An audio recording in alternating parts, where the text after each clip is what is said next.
So we're starting our Walipini update from the front yard.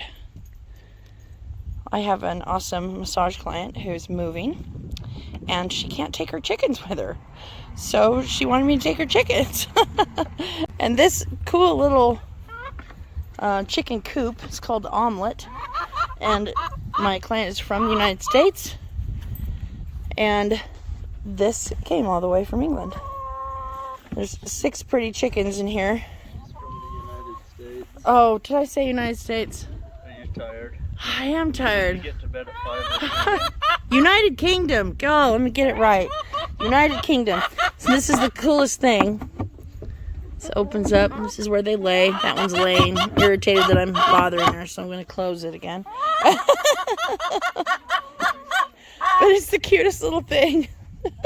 So I'm pretty excited about it. William, show us what you're doing these days.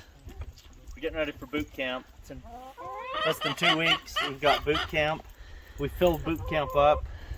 We had a 15-person limit. Yeah, thank you. Limit. And we filled that up. And then with the people who are here on the ranch that are going to be here, me, my wife, Sorensons. Esther, Sorensons. There'll be about 20 people here all together. An intern or 2. So we got our 15-person limit filled up, and we have our other people. So there's about 20 people total in boot camp. Feed Your Family boot camp, and we had other people calling, and so I think I'm going to do another one that the last week of May. So we had a lot of people who contacted you just right after you filled it up. And this is really fun. I left and this was still covered with some ice and snow, and I came home late last night. Actually more like early this morning. It's like 3 o'clock in the morning, 4 o'clock in the morning, and woke up to green grass, and the apricot trees are starting to pop with blossoms. So that's fun. Yeah, so William's been planting outside. He's got row covers out on the outside garden. it's true. Things are just springing up. I've got to go water my plants. We'll follow you along. Esther was a little bummed that her hammock sustained damage over the winter, but that's what happens when you leave a hammock out over the winter. Oh. She was fun though, because she'd come out here and it would be cold and snowy. She'd put her hunting gear on. A blanket. We go hunting. We like to harvest wild meat, and we think it's healthy. And so she would have her coveralls on and be reading a book out here in the blizzards. It was awesome. Hanging out in the hammock.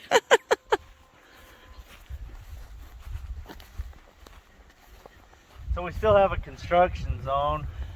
Yeah, the other greenhouse is starting to go up. We thought we were going to have to take the tree out, but we had a consultation. We had a boom truck in here yesterday, like a big power line truck.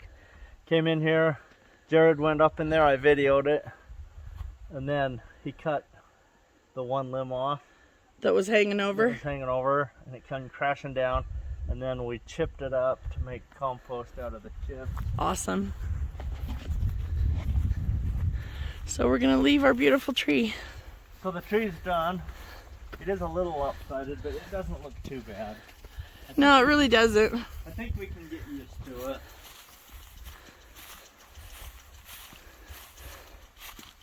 The frost has been hard on the flowers. Yeah, they're hanging on, but it's a little rough this morning. The ones in here look a lot better. Oh yeah, they do.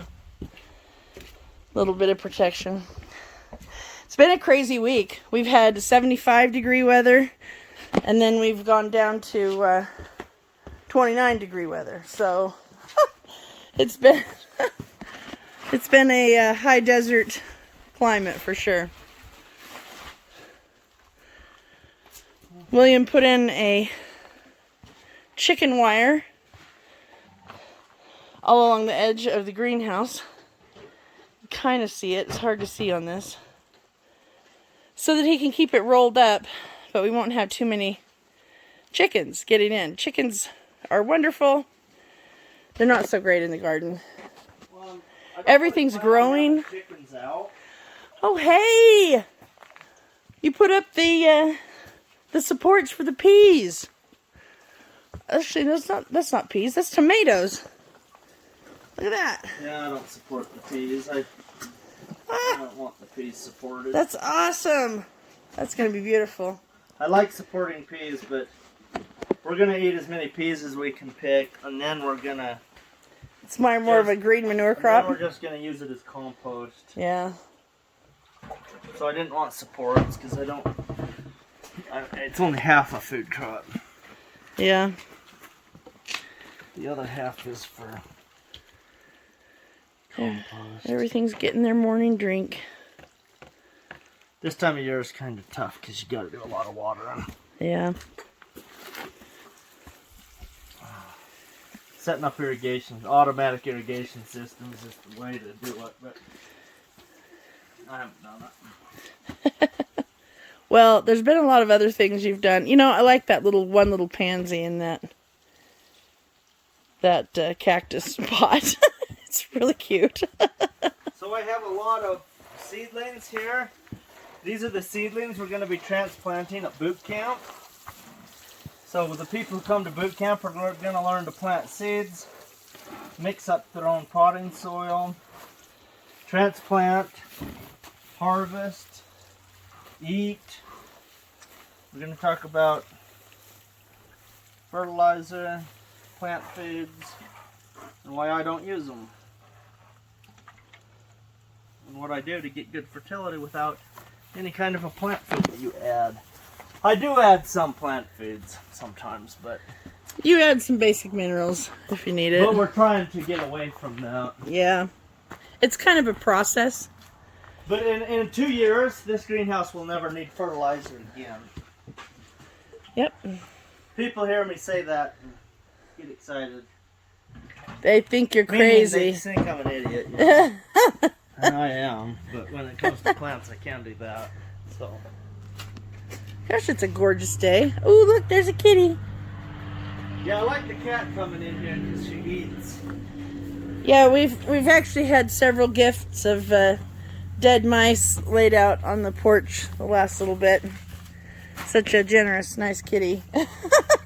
They're always leaving gifts, you know. But it's a beautiful day here in Nevada. It's gorgeous. It's glorious. The greenhouse is wonderful. The front door is still open. Come see us. Tell me about what you got. Show me. Okay. So for boot camp, we're going to have broccolis ready. Look right there. Oh my gosh, look at that. Oh! So people at boot camp are going to get to eat broccoli. Look at that head lettuce. This miniature cabbage. Oh, it's a cabbage, sorry. This is early Jersey Wakefield. I got excited because it looked like romaine. Fernie Lynn. I'm sorry. I really am tired. I got like 2 hours of sleep. Come here. Let me show you what romaine looks like. You're crazy. I am, indeed. Oh. Here's baby romaine. Oh, right there we here. go. Yeah. You know, Eefy comes by it, honestly. So I have a lot of fun things. Come here. There's more cool stuff to see. Gosh, this is so pretty. It's like a meadow.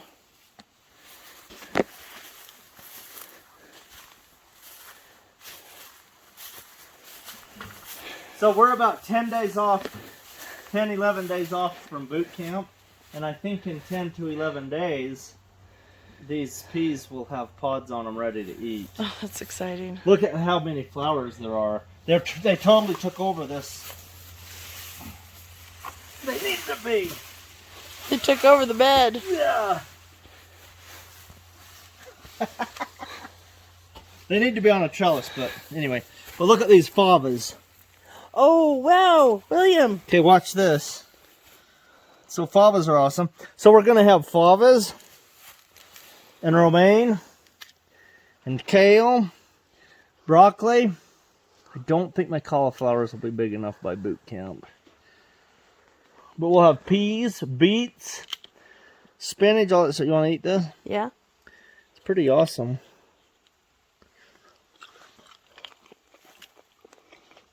Oh, that's yummy. It's like a ginormous pea. Big old beautiful favas. Oh, it's so good. Shell all these out. Oh, that's yummy. Put them with some butter. fry them up. My favorite way to eat peas. Let me show you. So favas, if you remove this shell, these are still tender. If this was another, but we can leave them on the plant for a while. So I'm just peeling this off. It peels off a lot easier later. Here, now taste that, Bernie. Compared to what you just ate. Oh wow. It's pretty awesome, huh? Yeah. That flavor's amazing. I Anyway, love the garden favas. is super abundant. If you come around here, you can see the tomatoes. He's got blossoms on his tomatoes already. The garlic's looking good. The weeds are taking over. I like the weeds getting big everywhere because then I can come through and cut them with a knife. And then I have a whole bunch of material for my gorgeous compost I'm going to do. Okay, here's a romaine right here. Well, that's gorgeous, isn't it? Guy? That's beautiful. I've been harvesting lots of beautiful big heads of lettuce in here. Okay, look right here. Glorious tomatoes. See these little Blossoms already? Look at that.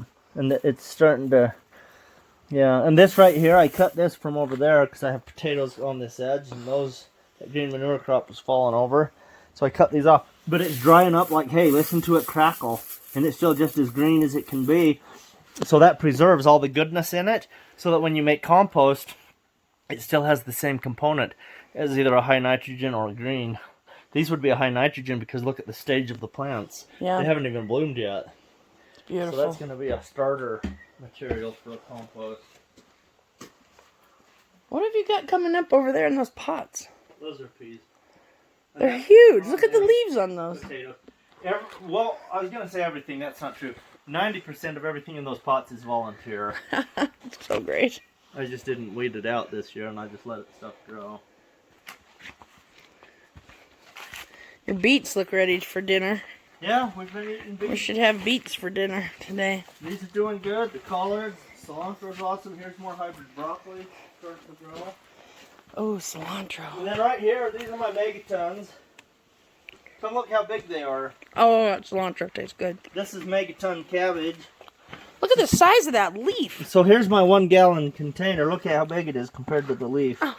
That's huge. So these are the, yeah, well, it's just starting to Barely starting. curl, but those will get. We should have a big old 40-pound cabbage. It'd be cool. That's awesome. I don't know what the eating quality is, but it's fun to grow giant things. It The is. carrots are luscious and big. And there's actually, it looks like there's a little carrot on there. But we got to give them some more time. And the cat is busy hunting. I love that. Prowling around. So the first half of those That's Boo. tomatoes are ready to trellis. These ones I just planted. So we're doing great. There's the lemon tree that was gifted to us. I just put it in there. That's exciting. And so we're going to get some more trees. Kids and I are Fill these all up. gonna go get some pomegranates from down in Ballard's nursery in Hurricane, Utah. And some citrus trees. They have the variety we want. What is it called? The Utah Sweet variety? It's kind of a buckskin color instead of a red color. On the outside. So that's about it. Those are the exciting things right now. Yeah. A lot of fun things coming. Beautiful.